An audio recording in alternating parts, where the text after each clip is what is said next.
본 방송에서 제공하는 투자 정보는 투자 판단에 대한 조언입니다. 방송에서 제공하는 주식의 가치, 가격 상승 및 가격 하락에 대해서는 방송사에서 보장하지 않습니다.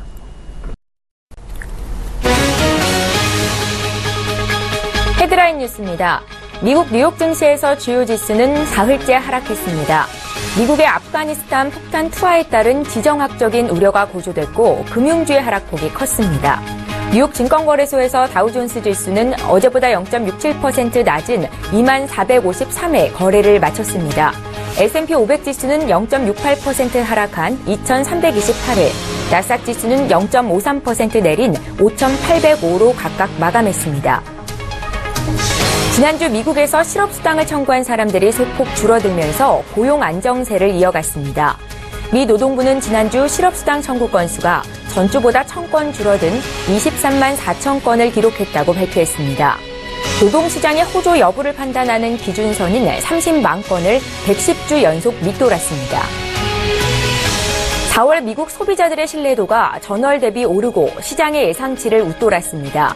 미시간대에 따르면 4월 미시간대 소비자 태도지수 잠정치는 전월 96.9에서 98.0으로 올랐습니다. 월스트리트저널에 따르면 애널리스트들은 96.0을 예상했습니다. 국제유가는 원유 시장의 수급 상황과 관련한 상반된 통계가 나온 탓에 큰 폭의 변화를 보이지 않았습니다. 뉴욕 상업거래소에서 거래된 미국 서부 텍사스산 원유 WTI 5월 인도분은 어제보다 0.1% 오른 배럴당 53달러 18센트의 거래를 마쳤습니다.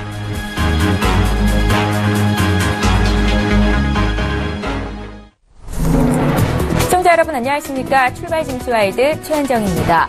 간밤 미국 증시에서 3대 지수는 일제히 약세를 보였습니다. 다우, S&P 500 지수, 나스닥 지수 모두 0.5% 이상 하락세를 보였는데요. 사흘째 약세 흐름이 이어지고 있는 겁니다. 자, 미국이 이슬람 급진 무장 세력인 IS 근거지에 폭탄을 투하했다는 소식이 전해지면서 지정학적인 리스크가 불거졌고요. 여기에 에너지주 또 금융주들이 각각 1.8%, 1.3% 하락하면서 지수의 낙폭을 키웠습니다. 자, 어제 국내 증시 마감 상황도 함께 살펴드리죠. 코스피는 1% 이상 오르면서 2140선 위쪽으로 올라왔는데요. 이틀 연속 상승세를 보인 겁니다. 자, 북한 리스크가 잦아들면서 투자 심리가 호전이 됐었고 또 한국은행이 올해 우리나라의 경제 성장률 전망치를 상향 조정한 것이 투자 심리를 호전시켰다는 평가입니다. 시가총액 상위 종목군들이 일제히 상승세를 보였는데요. 특히나 대장주 삼성전자가 1% 이상 뛰었고요. 최근 7거래일간 약세를 보이던 네이버의 주가 역시 4% 이상 급등이 나온 것이 어제장 특징적인 모습이었습니다. 코스닥도 올랐죠. 하루 만에 상승해 623포인트를 어제 종가로 찍었는데요. 자, 오늘도 글로벌 이슈, 국내 이슈 분석하고 장 대응 전략까지 짜보겠습니다. 4월 14일 금요일이죠. 출발 증시와이드 1부 지금 본격적으로 시작합니다.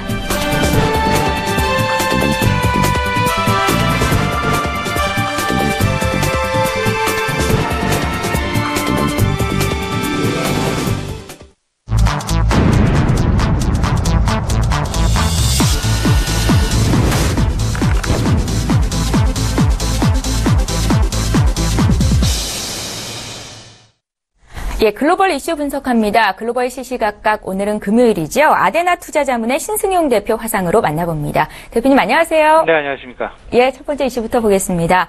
일시적으로 주춤했던 지정학적인 리스크가 지난밤 글로벌 증시에 재부각이 되면서 변동성 장세가 지속이 되고 있습니다.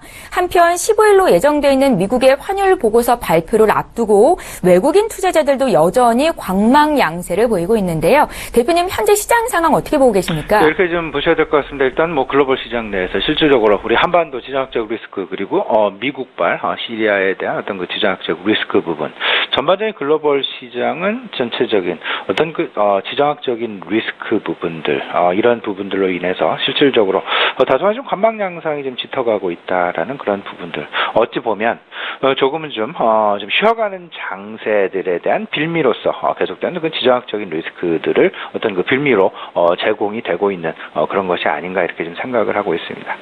물론 이제 그 앞서서 최현정 아나운서 그 앵커 말씀하셨다시피 환율 보고서 문제도 분명히 여전히 시장 내 잔존하고 있는 이슈이기도 합니다. 물론 어제 한국은행의 이주열 총재께서는 실질적으로 뭐 환율 보고서 거기에 한국에 포함될 가능성 극히 제한적이지 않겠느냐라는 그런 어떤 그 시사성 발언, 안도성 발언 함에도 불구하고 하지만 경제부 총리는 어쨌든 계속되는 예의주시를 하겠다라는 유로 장관은 그런 이야기를 할 정도로 지금 다소간에 좀 헷갈리는 그런 상황들이 계속해서 나타나고 있다. 하지만 분명한 건 외국인들의 입장에서 생각을 해본다라면 여전히 물론 이제 그 트럼프 중국에 대해서는 환율 보고서 내 환율 조작국 지정 일단 제외 가능성이 상당 부분 높아지고 있는 것도 맞는 얘기인데요. 이와 반면에 우리나라가 과연 여기에 포함될 것이냐 포함되지 않을 것이냐의 여부 부분은 여전히 아직도 오리무중이다라는 부분. 이렇기 때문에 외국인들의 수급 변화가 상당 부분 관망 양상으로 나타나고 있다라는 부분. 이에 대한 가장 큰 요인은 지정학적 리스크 부분도 있을 수 있겠습니다만 제 개인적인 판단으로는 오히려 그 환율 보고서에 따른 이슈들이 조금 더 크게 외국인들 수급에 조금 더 크게 작용하고 있는 것으로 이렇게 좀 생각이 되고 있습니다. 일단 외국인들의 수급 변화는 뚜렷하게 나타나고 있습니다. 지난 1월에서 3월, 소위 말하는 1분기 외국인들의 순매수 규모는 약 한 5조 5천억 원가량. 하지만 4월 들여서 외국인들 어제 다시 순매도로 좀 바뀌었죠. 그저께 순매수 부분에서 어제 다시 순매도로 바뀌는 그런 모습. 이런 부분들 좀 하루가 좀 다르게 나타나요. 하지만 누적적으로 판단을 해보면 통계를 잡아보면 4월 이후 4,800억 원, 한 5천억 원에 가까운 순매도 양상을 보여주고 있다라는 부분을 생각을 해보면 지난 1분기 1월에서 3월까지의 분위기와 지금 현재 4월 들어서의 외국인들의 분위기는 상당히 바뀌어가고 있다. 이미 바뀐 부분이 실질적으로 시장 내 나타나고 있다라는 부분 보셔야 될 것 같습니다. 어제 우리 시장을 상승하게 만들었던 가장 큰 요인은 뭐니 해도 한국은행의 그 기준금리 동결이 아닌 경제 성장률 전망치 상향 조정 부분이 됩니다. 이에 따라서 외국인들은 다소간 조금은 좀 미온적인 그런 태도를 보인 반면에 기관 투자자들 같은 경우는 상당히 공격적인 태도를 보여줬다라는 부분들, 이런 부분들을 좀 놓고 외국인들의 지금 현재 수급 상황, 외국인들의 스탠스, 이 부분은 전체적으로 일단은 이번 토요일날 우리 시간으로 토요일날 아침에 발표될 환율 보고서의 상당 부분 촉각이 곤두서 있다라는 부분을 우리가 절대 놓치면 안 될 것 같습니다. 조금 더 한반도 리스크와 관련된 부분을 얘기를 좀 해보죠. 지난 11일 월요일이었습니다. 우리나라의 실질적으로 북한 핵과 관련된 핵 실험과 관련된 이슈, 소위 말해서 여의도 내에서는 거짓말, 가짜, 찌라시가 돌 정도로 실질적으로 상당 부분 우려감이 크게 좌우가 됐었고, 이런 부분이 증권시장은 물론 그에 앞서서 환율 시장에까지 크게 영향을 미치는 그런 모습들이 나타났었다. 월요일 시장을 잠깐 지금 되짚어 보게 되면요, 11시 30분 이후부터 급격하게 하락하는 그런 모습이 나타났었다. 물론 그 하락 부분을 어제와 그저께 만회하는 그런 모습이 나타났지만, 다시금 이제 4월 15일 태양절입니다. 김일성 생일이죠. 태양절에 대한 우려감 여전히 있다라고 보셔야 될 것 같고, 25일은 조선인민군 창건 85주년이 되겠습니다. 그러면 이런 기념일들을 근거로 해서 계획을 혹시나 모를 어떤 그 지정학적 리스크의 발발 문제, 그래서 크게 경험상으로 우리에게 크게 영향을 미치지는 않을 것으로 생각은 됩니다만은, 지금 현재 계속해서 나타나고 있는 글로벌 시장 내 불어닥치고 있는 지정학적인 리스크 부분을 생각을 해본다라면 바로 우리 옆에 있는 북한으로부터 발발되는 한반도 지정학적 리스크, 여기에 바로 최측근거리는 우리나라. 조금은 좀 외국인들 입장에서는 섣불리 공격적인 투자 행위를 해나가기는 조금은 제한적일 수 있다. 일단 당분간 관망 양상이 상당 부분 커지지 않겠느냐라는 부분 생각해 놓으실 필요가 있지 않나 생각이 됩니다. 만약에 이런 부분들로 해서 환율의 어떤 그 방향성의 움직임도 전환 예상이 됩니다. 북한발 어떤 한반도 리스크가 발발이 된다라면, 리스크가 고조가 된다라면 원화의 약세 분위기. 하지만 환율 조작국에 대한 우려감이 조금은 더 크게 시장 내에 좌지우지가 된다라면 오히려 원화의 강세 부분, 원달러 환율의 하락, 어제 같은 경우는요, 트럼프 대통령의 달러화가 조금 지나치게 강하다라는 그런 발언, 이로 인해서 원화가 하락하는, 소위 말하는 원달러 환율이 하락하는 그런 모습이 나타났지만, 하지만 오늘 같은 경우는 조금 좀 달라질 수 있다. 특히나 내일 태양절을 앞두고 있는 그런 상황, 이런 상황 속에서 과연 환율 시장이 어떻게 움직이는지, 외국인들의 수급이 어떻게 움직이는지, 이 부분을 놓고 오늘 조금 좀 다소간 우리 시청자 여러분들도 그 공격적인 어떤 그 스탠스를 취하시기보다는 조금은 좀 오늘은 좀 쉬어가는 그런 분위기 가져가시는 게 낫지 않나 이렇게 좀 생각을 하고 있습니다. 예, 최근 국내 증시에서 외국인들의 수급 변화가 뚜렷이 나타나고 있는데요. 관망세가 짙은 상황이죠. 지정학적인 리스크도 작용을 했겠지만 미국의 환율 보고서 발표를 앞둔 관망 심리가 더 짙다라는 말씀을 주셨고요. 주말에 나올 뉴스를 꼼꼼히 챙겨봐야겠다라는 생각이 듭니다. 잠시 뒤에 조금 더 구체적인 투자 전략은 여쭤보도록 하겠습니다. 자, 4월에 체크해야 할 이벤트 중에 하나 바로 프랑스의 대선인데요. 이제 열흘 앞으로 다가왔습니다. 현재 판도는 어느 쪽으로 기울고 있습니까? 예, 프랑스 그쪽 시간으로 4월 23일 1차 투표고요. 2차 투표가 5월 7일이 되겠습니다. 프랑스의 대통령 선거는 우리나라 대통령 선거와는 좀 다르죠. 프랑스는 두 차례에 걸쳐서 대통령 선거를 진행을 합니다. 간단하게 말씀을 좀 드려보면요. 1차 투표는 일반적인 선거와 마찬가지로 다수 여러 사람들이 그 후보로 경선을 하는 대선 주자로 소위 말해서 진행을 하는 그런 모습. 여기서 과반 투표, 과반 이상의 한 사람이 득표를 받는다라면 결선 투표로 진행이 되지 않고 바로 대통령 당선으로 결정이 되지만 그 과반수의 득표를 얻지 못한 상황, 그렇다면 1위 득표율자와 2위 득표율자 간에 다시금 결선 투표를 치르게 됩니다. 그리고 나서 이 두 사람 중에 최종 대통령이 탄생이 되게 돼 있는데요. 1차 투표는 4월 23일, 다시 말씀을 드리지만 2차 투표, 결선 투표는 5월 7일이 되겠습니다. 근데 과거 경험을 좀 따져봤더니요. 과거 60년 동안 1차 투표 내에 과반이 없었다. 그래서 1, 2 결선 투표를 했다. 근데 1차 투표에서 1위 득표한 사람이 오히려 1, 2위 결선 투표를 하는 마지막 결선 투표에서 역전당해서 오히려 대통령의 당선이 안 됐다. 결선 역전이 됐다라는 그런 부분이 경험이 세 차례나 있다라는 부분. 물론 지금 현재 그 마크롱 주자가 우세한 그런 상황이 진행이 되고 있습니다. 1차 투표에서는 당연히 마크롱 어쨌든 과반을 얻지는 못했다 하더라도 그 2차 투표, 결선 투표까지 갈 가능성은 상당 부분 높아 보입니다. 하지만 문제는 2차 투표가 문제가 될 것 같습니다.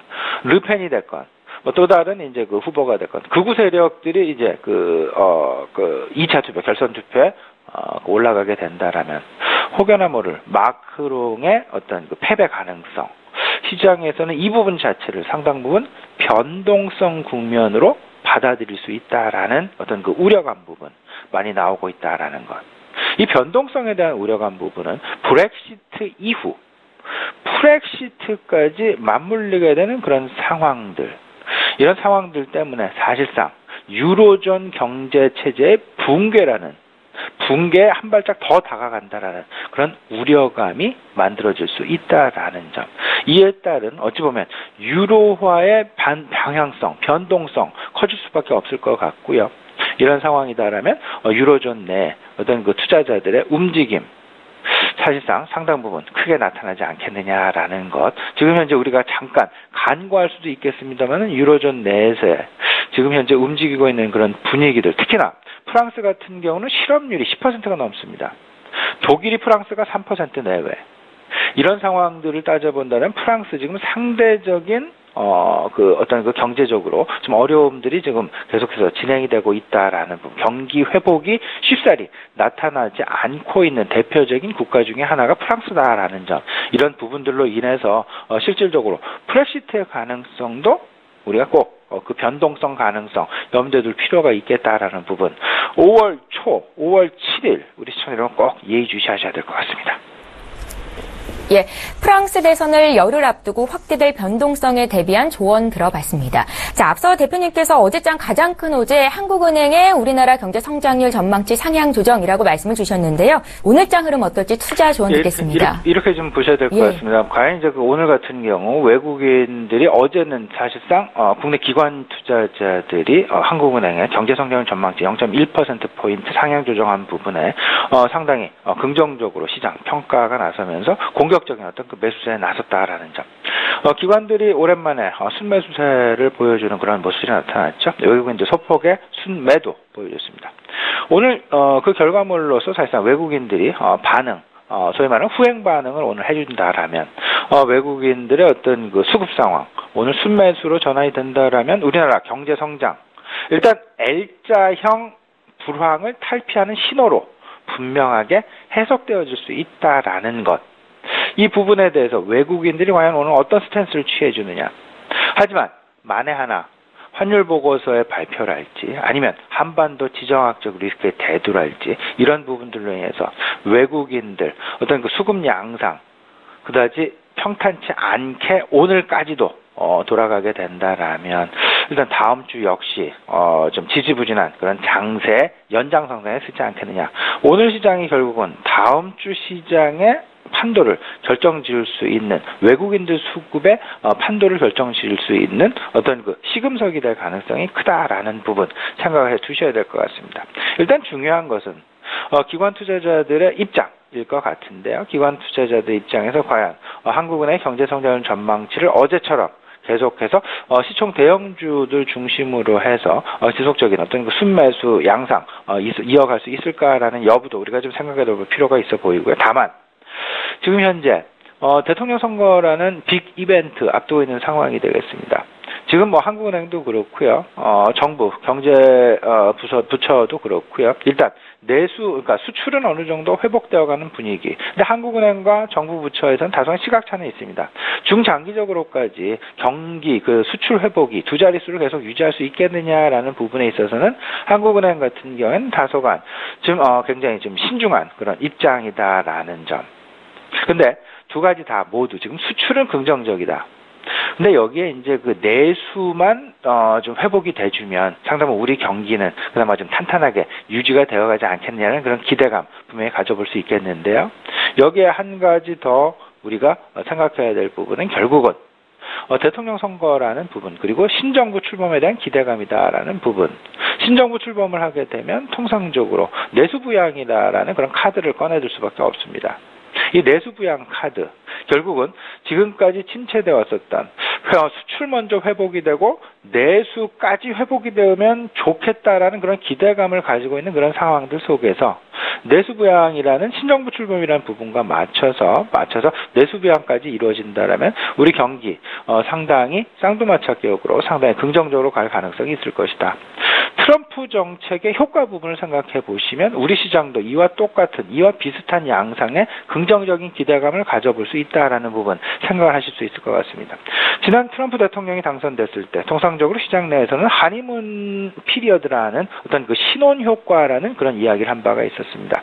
그런 실질적으로 그 신혼 효과가 상당 기간 이어져 왔었던 것이 사실이었고요. 그 신혼 효과는 어찌 보면 한 3개월, 4개월 이상 유지가 되어 왔었다. 물론 지금 현재에 와서는 트럼프 정부에 대한 정책, 신뢰성 이런 부분들에 대한 다소 의문이 많이 제기되고 있는 그런 상황이긴 합니다만은 시장의 투자 심리, 특히나 국내 기관 투자자들의 투자 심리가 트럼프 허니문에서 국내 신정부 허니문에 대한 기대감으로 서서히 이전해 가고 있다라는 부분, 이전에 대한 기대감이 있다라는 부분 생각을 해본다라면 우리 내수와 관련된 부분, 내수 부양 관련주들, 내수 관련주들에 대한 관심 분명히 필요해 보인다. 여기에 가장 선두에 서고 설만한 부분은 아무래도 유통주와 건설주일 수밖에 없지 않겠느냐라는 부분. 유통주, 건설주, 내수 관련주와 관련해서 가장 앞단에 좀 세워놓으시면 좋을 것 같고요. 그 다음에 이제 그 음식료주까지 뒷판에서 이제 그 부양을 시키는 그런 상황들 나타날 수 있겠다라는 부분 좀 긍정적으로 판단을 해보셨으면 어떨까 싶습니다. 마지막으로요. 지금 현재 시장 내 가장 큰 이벤트, 우리 실생활 내에 파고들고 있는 가장 큰 이슈는 1분기 기업 실적일 수도 있겠습니다만 1분기 기업 실적에 더 나아가서 가장 큰 것, 갤럭시 S8의 실질적인 판매 물량이 될 것 같습니다. 아마도 갤럭시 S8 일단 예약 판매 17일까지 진행이 됩니다. 이미 75만 대가 예약 판매가 됐다라는 그런 이야기 나올 정도로 17일까지 된다라면 100만 예약 판매 물량 100만 대도 돌파할 수 있다라는 그런 기대감이 있습니다. 근데 분명한 것, 이제 21일부터 판매가 시작이 되는데요. 이런 21일부터 판매되는 부분에 긍정적인 어떤 발판을 마련했다. 그러면 삼성전자도 상당히 긍정적일 수 있겠습니다만 카메라 모듈과 관련된 그리고 OLED와 관련된 소위 말하는 갤럭시 S8이 그동안 갤럭시 S7, 갤럭시 S6와 다른 점 그리고 시장 내에서 부각되는 마케팅 포인트가 무엇일까? 이런 부분들을 생각을 해본다면 일단 디스플레이 OLED 그리고 듀얼 카메라 소위 말하는 홍채 인식과 생체 인식, 안면 인식 소위 말하는 카메라 모듈에 대한 관심 이 두 가지가 어찌 보면 갤럭시 S8이 지금 현재 그들이 마케팅 포인트로 삼고 있는 가장 중요한 핵심 기술 내지는 핵심 변화다라는 부분 생각을 해보면 OLED 관련주 그다음에 카메라 모듈 관련주에 대한 관심 분명히 삼성전자에 버금가게끔 우리가 시장에서 관심을 분명히 우리가 가져봐야 되지 않나 아울러서 좀 말씀드려보겠습니다. 예, 우리 시장의 키는 여전히 외국인들의 수급이 되겠다 생각이 들었고요. 유통, 건설 등 내수주에 대한 관심 필요하다 조언 주셨습니다. 자, 아데나 투자자문의 신승용 대표님 의견 들었습니다. 잘 들었습니다. 네, 감사합니다.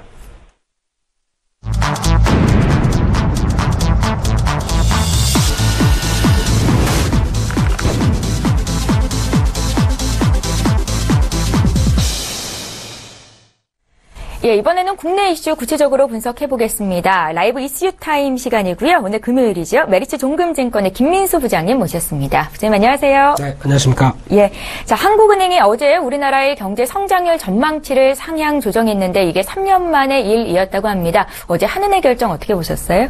네, 어제 한국은행의 결정 잘 봤습니다. 예. 잘 봤고요. 근데 뭐 특별한 건 없었습니다. 한 10개월 내 계속 금리를 동결 유지를 했죠. 예. 그런데 보통 이럴 거면 왜 금통위였느냐. 맨날 동결인데 뭐하러 금통위를 였냐 하더라도 어제 나왔던 내용들은 조금씩 뉘앙스는 변화가 있었다라고 봐야 될 것 같고요. 어제 이주열 총재의 표정을 보게 되면 약간 좀 단호하지만 뭔가 어떤 개선의 의미를 보여주는 약간 웃음 정도도 좀 보였던 어떤 그 인터뷰도 좀 그러지 않았었나라고 생각 들고 있는데 예. 그런 차원에서 봤었을 때 이제 가장 중요한 부분들이 기존의 한국은행이 바라봤던 어떤 스탠스보다 조금 바뀌었다라는 쪽으로 접근을 해야 될 것 같고요. 특히 앞서 말씀드렸듯이 한국은행이 기존 전망 경제성장률의 전망치를 조금 상향했습니다. 그래서 한 2.5%대에서 2.6%, 한 0.1% 오른 거 가지고 뭐 대단하느냐라고 하더라도 어떤 기존의 입장들이 바뀌는 변화, 특히 상향되는 변화 같은 경우는 상당히 좀 의미가 있다라고 봐야 될 것 같고요. 특히 경제가 확장이 되는 기조가 나와서 성장률을 올렸다라는 부분들은 2013년 7월 달 이후 처음이다라고 봤었을 때 일단 그동안 얼마만큼 국내 경제가 고생을 했는지에 대한 흐름을 좀 잘 보여준다라고 봐야 될 것 같고요. 그런 건 흐름을 봤었을 때 과거 흐름을 보게 되면은 2014년도에 3.3% 성장해서 작년과 2015년 모두 2.8%대 성장. 즉, 과거 저희가 우리나라 경제 성장률 얘기할 때 보통 7, 8%대 얘기했던 거는 상당히 더 많이 떨어졌다고 하지만은 그래도 어느 정도 좀 저점을 확보하고 개선으로 나간다라는 측면으로 봤었을 때는 조금 눈높이가 높아졌다라고 생각이 들어야 될 것 같고요. 그런 가운데서 실물 경제가 나아진다라는 표현들이 좀 많았다고 봐야 될 것 같은데 그런 쪽에서 수출이나 투자가 좀 호조가 되고 있고 이 내수 관련된 부분들이 소비 심리가 좀 어떤 개선되는 모습들이 나오기 시작하다 보니까 어느 정도 반등이 일어난다라는 쪽에서 어떤 저점 대비해서 저점을 좀 통과했다라는 쪽으로 해석을 많이 하고 있다라는 쪽으로 봐야 될 것 같고요. 예.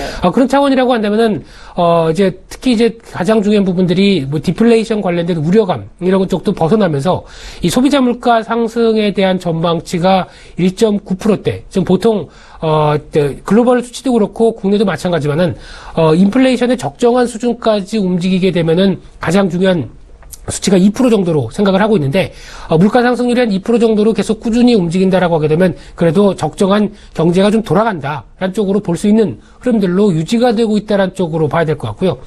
따라서 어제 나왔던 부분들을 종합해 볼 때 이제 한 3가지 정도로 요약하게 되면 첫 번째로는 금리 인하에 대한 요인들이 많이 감소했다. 그래서 계속 강조드린 얘기지만은 이제 저금리 기조는 좀 종식을 해야 된다는 쪽으로. 그래서 재테크 얘기도 몇 번 드렸었죠. 그래서 저금리 기조는 이제 탈피를 해서 앞으로 상황을 봐서 국내 기조나 아니면 글로벌 여러 가지 흐름들을 봐서 국내 금리도 약간 올리겠다라는 쪽에 대한 의미들은 앞으로에 대한 변화가 아닐까라고 생각이 들고 있고요. 그런 차원에서 두 번째로는 이제 단기적으로 기대 요인은 상당히 높다. 하지만은 여전히 중기적으로는 불확실성이 좀 높다는 쪽으로 보고 있는데 이런 쪽은 아무래도 다음 정부가 안아야 될 어떤 부담감을 살짝 언급을 했다라고 봐야 될 것 같고요. 특히 글로벌 여러 가지 이슈나 특히 나오고 있는 내수 소비 심리를 계속 꾸준히 반등시키기에는 다음 정부가 여러 가지 역할을 해야 된다라는 부분들도 뉘앙스가 좀 풍겼다라고 봐야 될 것 같고요. 세 번째로는 또 한국은행 총재가 직접 얘기했던 부분들인데 일단 실질 구매력 관련된 부분들은 아직까지는 여전히 부담이다라는 쪽으로 언급을 했죠. 그렇다는 얘기는 여전히 체감 경기는 나아지지 못한다는 관점들인데 앵커님께서도 여전히 지갑에 돈이 이렇게 풍족하진 않으신 상황들이죠. 예, 그렇죠. 예, 너무 쉽게 대답하시네요. 네. 그래서 이런 어떤 부분들이 아무래도 체감 경기와 관련된 부분들은 여전히 아직까지는 좀 냉랭한 부분이긴데 이런 관련된 부분들은 여전히 어떤 투자라든가 어떤 이런 소비 심리 관련된 부분들이 계속 끌어져 내야 그 다음에 나올 수 있는 부분이다라는 부분들은 아직까지 숙제다라는 쪽으로 해석해야 될 것 같습니다. 예, 기준금리는 10개월 연속 동결이 되기는 했는데 그래도 한은이 경제 성장률 전망치를 상향 조정한 것이 시장의 호재가 됐었습니다. 어제 코스피가 1% 가까이 오른 이유가 되기도 했었는데요.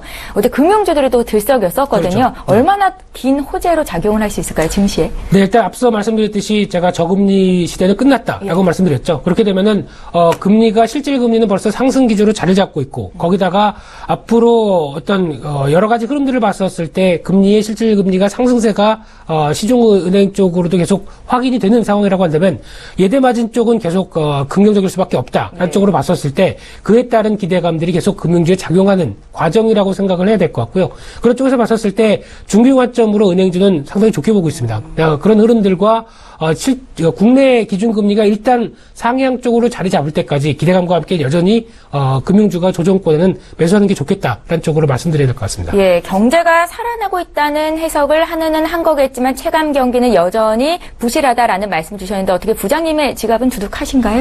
예, 주식하는 입장 쪽에서는 당연히 두둑해야겠죠. 당연히 두둑해야겠는데 예. 일단 이 부분 관련돼서 이제 여러 가지 어떤 이제 노동자나 아니면 일반 시민들 쪽에서 생각하는 그러니까 즉 여러 가지 인터뷰나 좀 많이 나오는 얘기들 쪽으로는 여전히 지금 어떤 산업별 구조조정이라든가 아니면 지금 대표적인 케이스가 이제 대우조선해양 사태도 마찬가지겠지만은 이런 어떤 산업별 구조조정의 여파가 아직 끝나지 않은 상황 쪽에서 나올 수 있는 흐름이라고 한다면 아무래도 좀 제약적인 요인들이 좀 많다라는 부분들을 생각해야 될 것 같고요. 다시 한번 강조드리지만은 새 정부와 함께 여러분들 지갑도 두둑해져서 다 같이 웃는 얼굴로 주식하는 날이 왔으면 이런 쪽의 바람도 같이 해볼 수 있을 것 같습니다. 예, 잘 알겠습니다. 다음 이슈로 좀 넘어가 볼게요.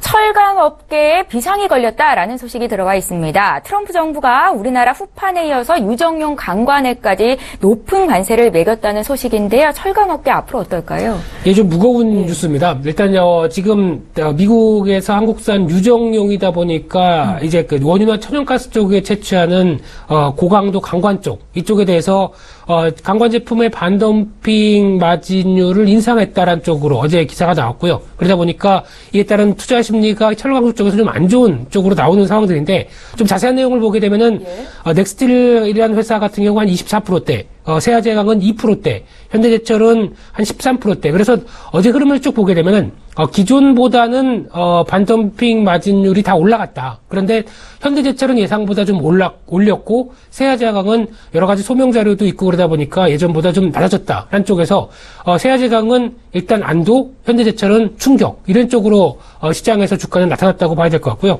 그런 차원에서 여러 가지 흐름은 있겠지만은 트럼프 정부가 나오면서 나오는 보호무역주의의 하나의 일환으로서 철강주도 계속 얘기가 나오고 있습니다. 그러다 보니까 일단 계속 움츠러든 심리는 계속 반영이 된다는 쪽으로 봐야 될 것 같고요. 거기다가 인도 같은 경우도 어제 보다 보니까 한국, 중국, 일본, 러시아 이런 쪽에서 열년, 후판, 냉연 주된 품목들이죠. 이런 쪽에서 다 같이 반덤핑 최종 판정을 이어갔던 모습들인데 이런 상황을 봤었을 때 국내 업체 같은 경우는 일단 인도 쪽에서 그래도 평가를 좋게 받고 있다. 그래서 수출품이 대부분이 고급 제품이다 보니까 일단 기준 가격보다 좀 비싸게 거래됐기 때문에 시중 유통이 비싸게 되고 있기 때문에 반덤핑을 한다고 하더라도 마진폭은 살짝 줄을 수는 있겠지만은 그렇다고 하더라도 큰 영향은 없다라는 쪽으로는 보고 있는데 그렇다고 하더라도 글로벌 전반적으로 봤었을 때 지금 왜 이런 보호무역주의가 성행하느냐에 대한 가장 큰 키워드는 중국 쪽에 있죠.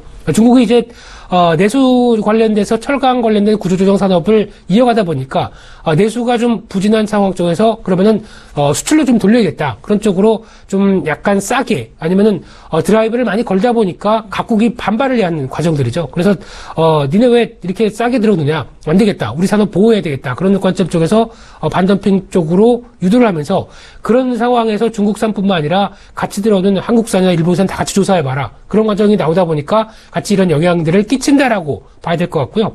그런 차원에서 봤었을 때 여전히 이 철강뿐만 아니라 보호무역 자체로 나오는 여러 가지 품목들 그런 상황이다 보니까 아무래도 수출 주도적인 국가 입장 쪽에서는 별로 기분이 좋은 소식은 아니죠. 예. 그런 상황 쪽에서 상대적으로 아무리 반덤핑이나 이런 흐름이 나온다고 하더라도 관련된 소비자가 그래도 한국산이 최고야. 코리아 넘버원 이러면서 살 수 있을 만한 경쟁력 그러니까 가격뿐만 아니라 품질 쪽에서 경쟁력이 무엇이냐 부분들이 가장 중요할 것 같은데 일단 이런 부분들이 어떤 자동차나 이런 쪽에서도 보면은 약간 그런 강한 경쟁력이 좀 떨어지고 있다는 게 지금 나오는 현실이 아닐까 싶기 때문에 예. 조금 안타까운 사실이라고 봐야 될 것 같고요.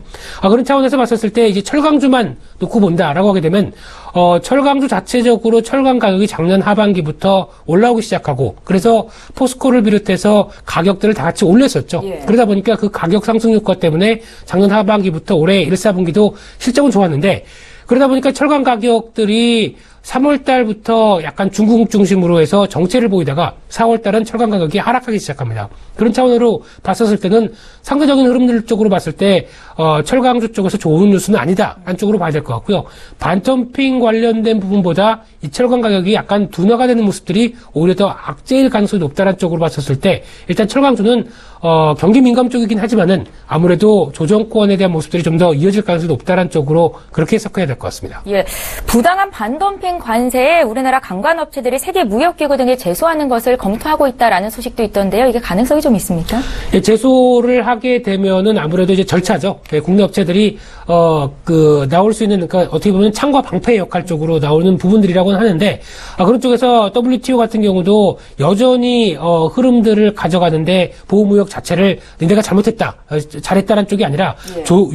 반덤핑 관세율을 가지고 조정을 하는 역할들이 좀 더 큽니다. 그렇기 때문에 지금 나오는 부분들 쪽에서 어떤 취소되거나 아니면은 이에 따른 어떤 변화를 강하게 기대하기는 좀 힘들다라고 봐야 될 것 같고요. 지금 어떤 글로벌 무역 기조가 그런 식으로 바뀐다라는 쪽에 대한 큰 암시가 더 중요하지 않을까 생각됩니다. 예, 주가의 악재인 게 가장 아쉬운 것 같습니다. 어제 포스코가 또 3% 밀렸었지요. 다음 이슈 살펴볼게요. 자, 외국인 투자자들이 이달 들어서 삼성전자나 현대차 등 수출주를 팔고 내수주를 사는 전략을 취하고 있다라고 하는데요. 우리는 외국인들의 매매 패턴을 보면서 투자 팁을 얻어갈 수 있을 것도 같습니다. 부장님의 의견 어떠신가요?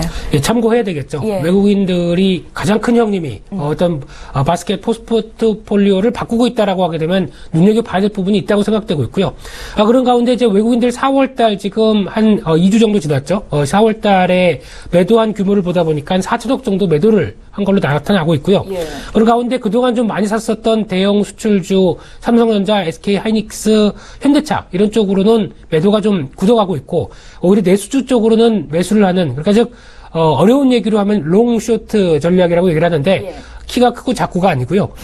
롱 같은 경우는 어떤 같은 흐름이라고 해도 사는 쪽과 파는 쪽이 분명히 다르게 되면서 어떤 미세 조정 쪽으로 보셔야 되는 그런 흐름들이 아닐까 생각되고 있는데 그렇다고 해서 봤을 때 매도하는 쪽을 보게 되면 삼성전자 2천억대가 넘는, 물론 자사주 매입 기간이 나오다 보니까 당연히 외국인들이 매도가 들어가는 부분들까지 이어진다라고 봤었을 때 외국인 매도 규모의 반 정도는 삼성전자가 차지했다는 쪽으로 봐야 될 것 같고요. 그 밖에 포스코, SK하이닉스, 현대차, LG화학, 기아차 이런 쪽으로 매도가 쭉 이어지는 가운데 오히려 매수하는 흐름을 보게 되면 한국전력, SK텔레콤, LG유플러스 이런 쪽으로 나오는데, 그렇다고 하더라도 어떤 매도량을 커버할 정도로 지금 나오고 있는 한국전력이나 SK텔레콤 같은 내수 통신 어떤 유틸리티 기반 종목들을 더 많이 사지는 않는다라는 관점입니다. 그렇기 때문에 아무래도 주된 흐름들이 어떻게 보면 매도세로 가닥을 잡는 쪽에서 내수주에 대한 변화는 들어오는데, 이게 어떤 추세를 바꿀 만큼 외국인들의 어떤 매수 매도량을 바꿀 만큼 강한 추세는 아니다라는 점은 가장 중요하게 염두를 하셔야 될 걸로 보여지고 있고요. 또 하나 이제 IT 업종 같은 경우도 안에서도 좀 변화가 들어오는 게, 과거에 네이버 같은 경우는 차익 실현을 하죠. 그런 상황에서 카카오는 매수를 하고 있는 현상들. 예. 거기다가 또 IT 장비 쪽에서 AP 시스템도 매수를 하는 경향들. 이런 쪽에 좀 특이한 모습들은 좀 나온다라고 봐야 될 것 같은데, 단적으로 카카오와 네이버를 비교했었을 때만 본다고 하더라도 카카오와의 어떤 가격 차이 아니면은 그동안 소외됐던 차이 때문에 접근을 한다라고 봐야 될 것 같은데, 네이버는 계속 말씀드리지만은 조정 시에는 매수하는 게 좋겠다라는 관점 쪽으로는 언급을 드리고 있고요. 특히 비용이 늘어난다는 관점 쪽으로 네이버를 좀 안 좋게 보는 시각들이 있는데, 비용이 아니라 쉽게 말씀드리면 투자죠.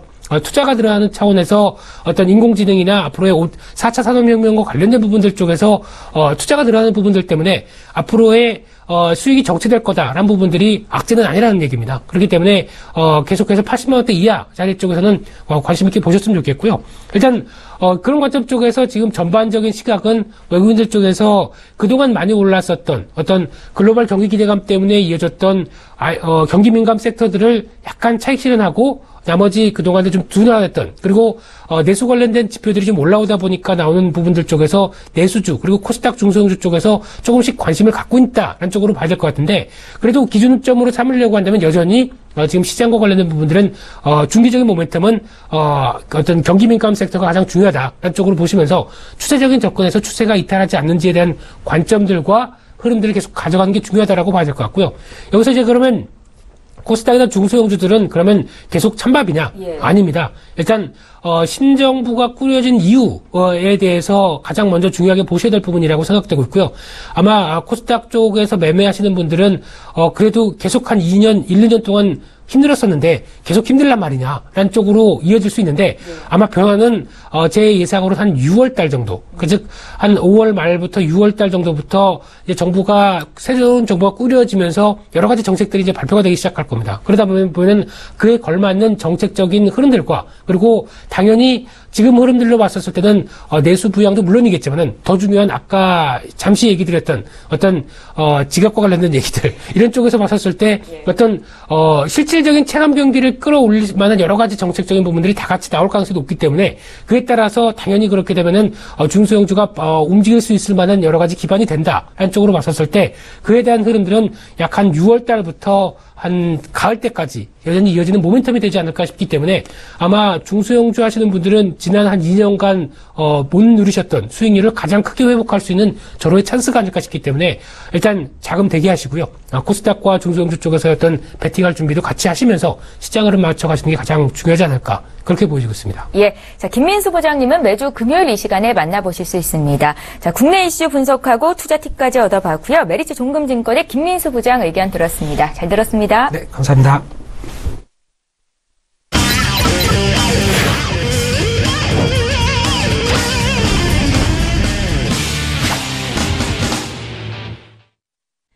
예, 주식 투자 성공 노하우 듣고 필살 종목까지 여쭤보겠습니다. 외환영웅의 투자 필살기 시간이고요. S히어로 인베스트먼트의 신도왕 대표님 오늘도 화상으로 만나봅니다. 대표님 안녕하세요. 네, 안녕하세요. 예, 자, 이번 주 내내 필살기 투자법에 대한 조언을 듣고 있는데요. 오늘도 말씀 부탁드립니다. 예, 이번 주 내내 기본적인, 또 기본이지만 가장 중요한 겁니다. 여러분들의 마음가짐이 90% 내가 왜 주식시장에 들어왔는지, 또한 선물 해외 시장에 왜 들어와 있는지를 깨닫고 느끼고 다시 되돌아보시는 기회가 되셨으면 좋겠습니다. 두 번째는 주식은 특히 뉴스와 언론에서 얘기하는 반대로 행동하시면 80% 이상 성공할 것으로 봅니다. 어저께도 국내 선물은 많은 전문가와 방송에서는 오전에 상승했다가 하방이라고 했지만 결론은 고가가 종가로 마감을 했습니다. 그거를 유념해 주시기 바라고요. 또한 세 번째, 테마주와 작전주 등 단기적으로 수익률을 주는 종목은 피해 주시기 바랍니다. 네 번째는 주식을 부동산처럼 느긋하게 안 오면 안 산다. 또한 모르는 척하면서 매매를 해야지 누적으로 수익이 날 수가 있습니다. 다섯 번째는 주식이든 해외 선물이든 국내 선물이든 수익 아니면 손실입니다. 또는 매매를 안 하면 관망, 딱 세 가지인데 매매를 했을 때는 반드시 손실이 난다는 생각으로 매매에 임해 주셔야지 편안한 리딩과 매매가 될 수가 있습니다. 그 이유는 상승하는 이유와 하락하는 이유가 다 있기 때문입니다. 그렇기 때문에 손실하는 종목들은 과감하게 100% 손절처를 하셔야지 누적으로 수익이 날 수가 있고요. 상승하는 종목은 일부라도 끝까지 갖고 가셔야지 누적으로 수익이 날 수가 있습니다. 마지막으로 수익이 발생하는 거는 여러분들이 잘났거나 어느 전문가 또한 저 외환영웅 신동환이 잘난 게 아니라 시장의 어르신들이 저와 여러분들의 보는 방향과 맞아줬기 때문에 수익이 나는 겁니다. 반드시 수익이 날 때마다 항상 시장에 감사해 주시는 그런 마음가짐이 중요하다고 생각하겠습니다. 이상입니다. 예, 이번 주 내내 외환영웅 신동환 대표께서 어떻게 수익을 내시는지 투자의 팁, 노하우 들어봤습니다. 자, 대표님, 현재 시장 상황은 어떻게 분석하고 계십니까? 예, 오늘은 해외 선물 시장은 시장이 움직이지 않습니다. 휴장이기 때문에 국내 선물에 대해서 말씀드리겠습니다. 어제 말씀드린 국내 선물 지수 및 종합지수 가격에 대해서 여러분들께서는 관심 있게 보셨어야 합니다. 어제 4월 13일 국내 선물 지수가 제가 분명 275.85를 지지시 상방이라고 했습니다. 또한 국내 선물 275.85가 깨지면 종합지수는 하방이라고 얘기했습니다. 어제 종합지수 저가가 276.30으로 0.45포인트를 깨지 않고 상승 마감을 했습니다. 그것은 고가가 종가를 마감했다는 것은 일반적인 시장과 일반적인 전문가들이 예측한 오전에는 상승이지만 오후에는 하락으로 봤기 때문에 개인들과 많은 전문가들이 오후에 계속적으로 매도를 치거나 하방 뷰를 보면서 선물을 그렇게 끌어가다 보니 외국인들과 기관들이 상승으로 마감을 시켰던 겁니다. 그렇기 때문에 여러분들께서는 주식이든 국내 선물 매매든 해외 선물을 기본적인 지수를 토대로 주식을 대응해 주시기 바랍니다. 그래서 위 내용처럼 해외 선물도 동일하게 방향과 지지 저항선에 맞춰서 대응하신다면 큰 손실 없이 누적으로 수익이 날 가능성이 높다고 생각하겠습니다. 이번에는 상승 마감했기 때문에 주식 종목을 다시금 드리겠습니다. 만약에 깨졌으면 종목을 안 드리고 대응하는 전략을 말씀드리려는데 종가가 고가로 마감했기 때문에 종목을 드리겠습니다. 외환영웅 신동환 대표의 필살 종목 첫 번째 한일 시멘트 종목 코드 003300. 이 종목은요 주요 사업으로 시멘트 및 관련 2차 제품의 제조 및 판매를 하는 회사입니다. 또한 건설 투자 및 건설 수주 실적 증가로 지속적으로 성장할 가능성이 높다고 하겠습니다. 매수가로는 10만 1,000원에서 9만 7천원으로 보겠고요. 목표가는 14만 9천원으로 보겠습니다. 손절가는 9만 1,000원이 되겠습니다. 두 번째는 외환영웅 필살기 종목에 대해서 대태영 건설 종목 코드 009410. 이 종목은 종합건설 업체로 토목 및 환경, 플랜트 건설 등을 영위하고 있으며 분양시장에서 올해 준비된 프로젝트에 수요가 몰려 실적 개선 여부가 주목이 되는 겁니다. 매수가로는 5,900원에서 5,500원으로 보겠고요. 목표가는 6,500원으로 보겠습니다. 손절가는 5,000원으로 좀 잡으시면 되겠고요. 마지막으로 종목에 대해서 말씀을 드리면 일성신약 종목 코드 003120. 이 종목은 항생제 품목을 주력으로 하고 있으며 전문 의약품 업체입니다. 누적 매출액이 전년 대비 9.4% 증가하였으며 지속적으로 성장할 가능성이 보이는 종목입니다. 매수가로는 12만 7천원에서 12만 4천원으로 보겠고요. 목표가는 13만 6천원입니다. 손절가는 11만원입니다. 모든 종목은 제가 말씀드렸듯이 손절은 반드시 잡으셔야 되고요. 목표가가 도달이 했을 때는 최소 80%에서 90%를 물량을 축소 후 나머지 물량에 대해서는 본절을 잡고 가는 전략을 하시다 보면 누적으로 꾸준히 여러분들 계좌에 수익이 날 것으로 예상이 됩니다. 이상입니다. 예, 국내 선물은 물론이고 해외 선물에 투자하시는 분들을 위해서도 가이드를 제시하고 계신데요. 외환 영웅에 필사할 종목들은 다음 주 이 시간부터 리뷰하는 시간도 갖도록 하겠습니다. S히어로 인베스트먼트의 신동환 대표님 의견 들었습니다. 잘 들었습니다. 예, 감사합니다. 예, 출발 증시와이드 1부 여기서 마칩니다. 잠시 후 2부 시간에는 라이브 매매타임 전문가들의 종목 공개가 될 거고요. 시청자 여러분들의 종목 상담도 이뤄집니다. 장중 상담 받으실 수 있습니다. 유료 문자 번호인 샵 0082번으로 지금 연락 주시면 되겠고요. 건당 100원의 정보 이용료가 부과됩니다. 저희는 잠시 뒤 2부 시간으로 다시 오겠습니다. 고맙습니다.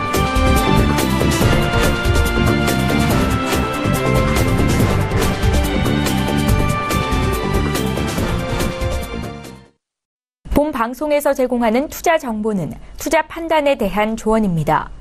방송에서 제공하는 주식의 가치, 가격 상승 및 가격 하락에 대해서는 방송사에서 보장하지 않습니다.